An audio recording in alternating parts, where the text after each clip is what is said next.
Hello, I'm Michelle. And I'm Laura, and this is the Pair Entrepreneurs Club podcast, a weekly show to help you navigate the demands of being a working parent.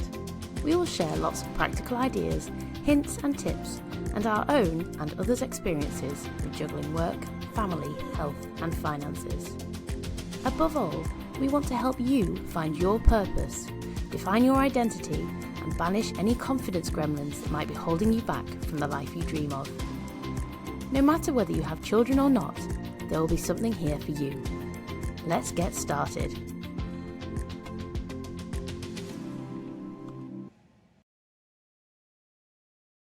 Hello and welcome back to Pair Entrepreneurs Club podcast with myself, Laura, and my friend and co-host, Michelle.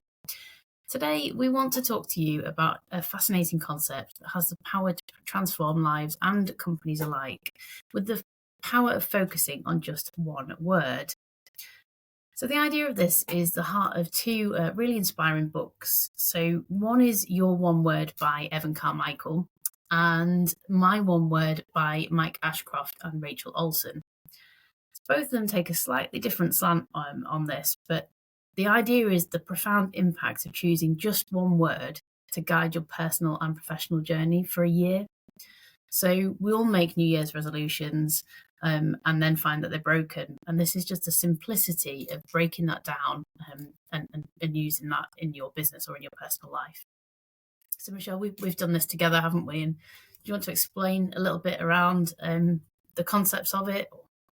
Yeah, absolutely. So as you say, I think, I'm not great with resolutions. I think I kind of say something. My resolution this year was I'm going to do yoga a few nights a week in my new office. Not happened. This is more kind of looking at you as an individual and you and your business about where you want to be. So really holding that mirror up and thinking about what sort of person do I want to be for the year to come, and ultimately what do I want that year to look like for me. So it's truly inspiring. I think, we did the exercise and I was really blown away by when I kind of dug deep into what I needed to do. So really thinking about those characteristics, and we'll talk you through some techniques as we go through the podcast later today. But if we think about organisations and bringing it back into the business lens, a lot of businesses do and can kind of be described by that one word. And one springs to mind for me is Apple under the leadership of Steve Jobs. So their word really was innovation, and it was really moving that technology industry into that multi-million pound organisation that it became, because everything they did was that constant innovation. They wanted to always be the best and move forward and have the best computer on the market. And Steve Jobs pretty much had that as his word. So it can sometimes, in effect, that word that a person might pick this year could become one of the guiding principles to your organisation, which is what we saw particularly with Apple, with that word innovation. Yeah, I think the thing for me as well, it links in with, I'm a big fan of Simon Sinek, and when he says, find your why.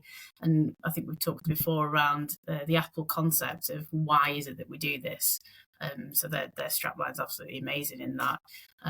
But just to simplify that, really, back to the basics of, another example was Patagonia. So the outdoor clothing brand company, if anybody knows that, they talked around sustainability.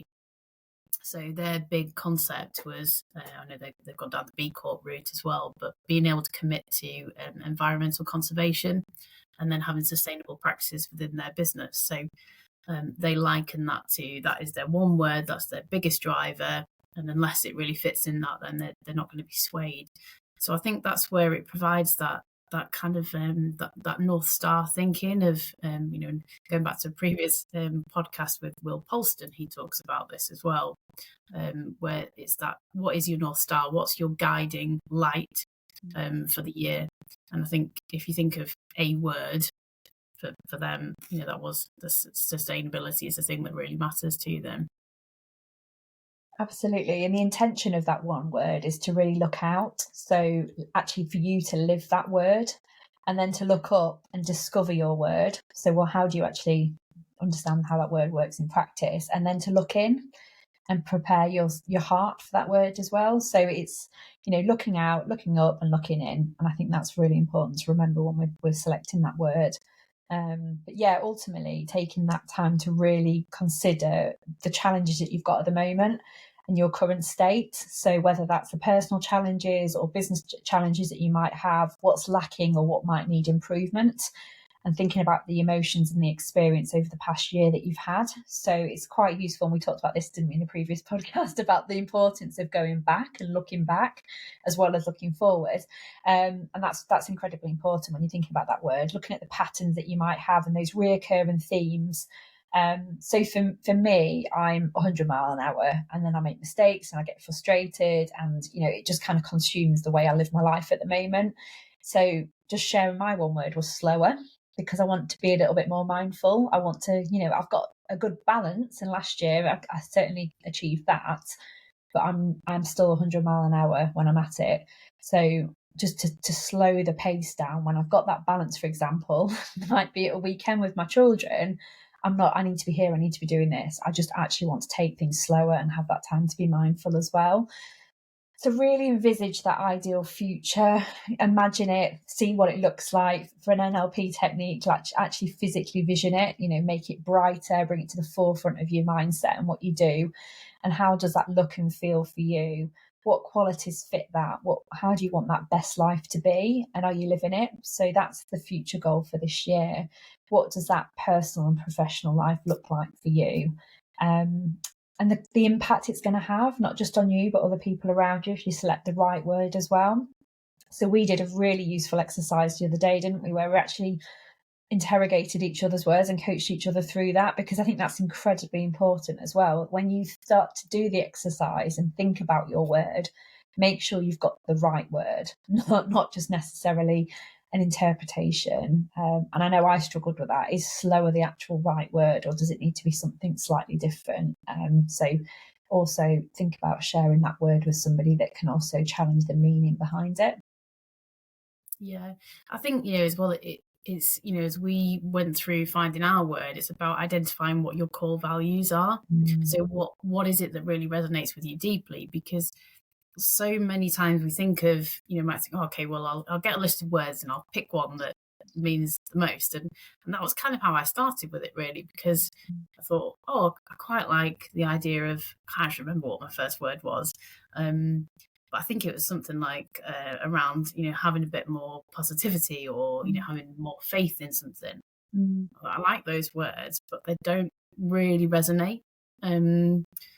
And I couldn't apply what that really means. So it's being able to look at your personal character, what relationships, your professional goals, spiritual beliefs, whatever that might be, and really look into the future and think, over the next 12 months, by the end of 2024, what do I envision is going to be? What's the key driver for me? Where do I want to be? So because we've talked around building the business and really being focused on getting to a place where we're clear on the services we can deliver for our clients, then actually, as I started to explore that, my word became focus. Because I think as a business owner, it's very, very easy to get distracted by the bright new shiny thing, or a new opportunity that's coming in a different direction. So it was really apparent for me to say, actually, I really want to focus on two things, two milestones. One is developing the business, and the second one was I've signed up to do a 21k half marathon Spartan race in October. So I know I need to be disciplined in my diet and my exercise to focus on getting to that point by October.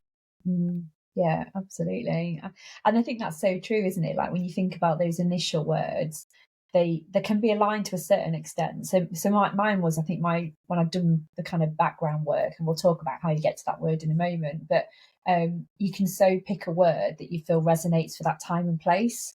So I would say make sure you take a few days or even a week to think about that word and do that true reflection, because you could just get hung up on where you're at on that day and your emotions and feelings. And I certainly journal, and I've journaled since the start of the new year, and I just pick 3 adjectives for my day, how I felt.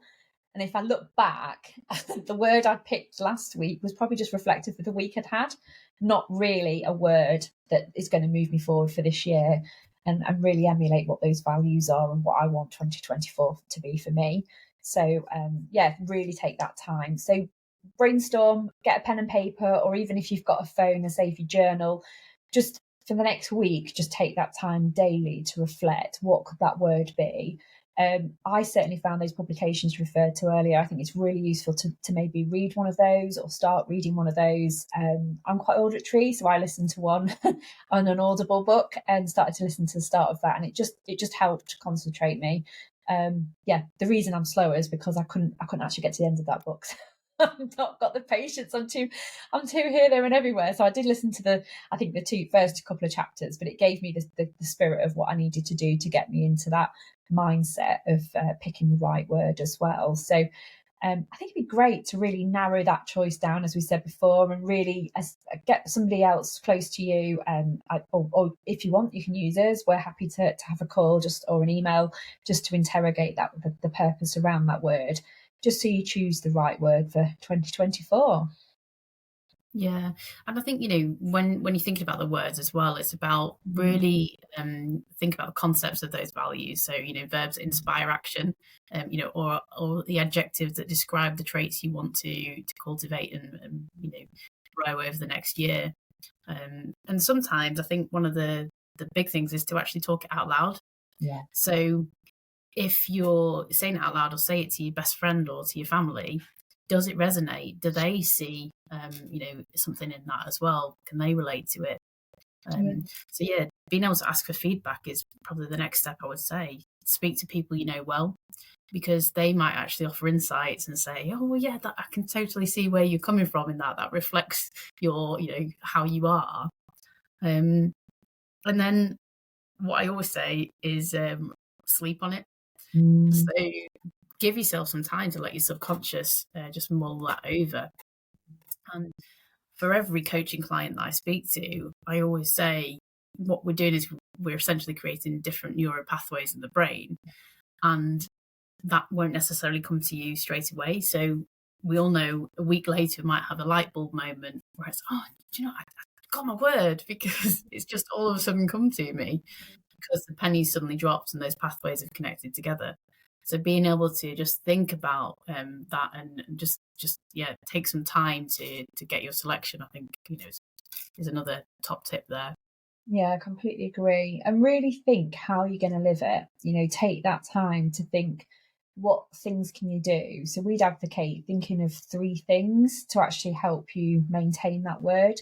So for me, for example, with the word slower, it was literally having calendar pop-ups to remind me to take a break. Another suggestion was actually to put, so think about a colour that you associate with that word. And for me, it was kind of hazy, humey pinks.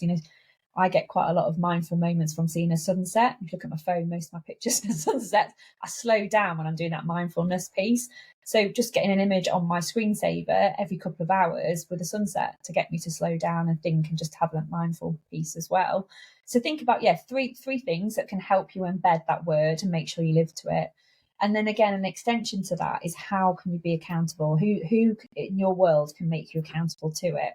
So we'll hold each other to account, no doubt, Laura, and we can use our community. We've shared our words now, so you can hold us to account, and we'll continue to put this as part of our socials. But think about maybe again 2 or 3 people within your world that you can share that word with, and they can continually ask you, how's it going with your word? How's 2024 looking out against your one word? I think that's really important, because it's the same with the New Year's resolution. If you're not careful, you go on a tangent and we kind of forget about it. So to really have that impact, get that accountability as well. That's exactly it. It's being committed to it, isn't it? And really, how else can you commit? So great having that accountability from other people, but something as simple as just writing the word down and having it on your desk, or putting it as your password, or whatever that might be. Maybe not the password, might be some security issues around that, but make a mix of it. But to have it so that it's front of mind all the time, and ask yourself the question when you've got a difficult decision to make, or you're caught in that moment, say, how is this resonating with my word? So will the action I'm taking drive me forward to achieve that word by the end of the year? And if the answer is no, then the likelihood is you don't want to be doing that action. Absolutely. I think that's a really, really useful piece of advice, because we forget that as well, don't we? And we convince ourselves we can put things into slightly different boxes to kind of convince ourselves that we're still going to be on track with that. But actually, yeah, as you say, asking yourself, is this action going to help me with become whatever the one word is going to be, is really incredibly powerful. Yeah, super. So I would love to hear from you guys. I think if you're happy to share your words, we'll do some social posts around it, and we'll get on the Facebook groups. But if you're happy to share it in the comments of the podcast, and we'll do some further comments, it would be great. And I think we should pick this up in a future podcast as well, see how everyone's got on. Maybe halfway through the year, Lauren, again at the end of the year. Yeah, absolutely. Yeah, use us as your accountability partners. So yeah, send us your one word. We'll hold you to it. And by us doing it again at the end of the year, you'll see how we've held each other to account, and you've held us to account by reflecting on at the end of the year as well. So hopefully you found this incredibly useful. I say from us developing our words this last week, I've already started to live by it. So we'll share that through our socials, and we'll experiment with our words and make sure you can see our journeys as well. If you've got any questions or would like to explore it a bit further, I'm more than happy to. Again, as we say, we do offer a free coaching session, so feel free to drop us a message or a DM, and we'll get in touch to arrange a coaching session. And we'll also link the resources that we mentioned in the comments below. And we look forward to catching up with you halfway through the year and at the end of the year to see how the one word is working for you.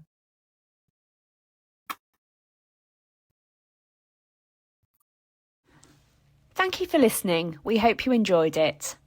We rely heavily on word of mouth, so if you found value in this episode, please hit subscribe and share it with family and friends. If you'd like to find out a bit more about us, you can find us on our Facebook group, Pair Entrepreneurs Club, or alternatively on Instagram, parentrepreneurs_club. We hope you have a great week, and we look forward to talking to you next time.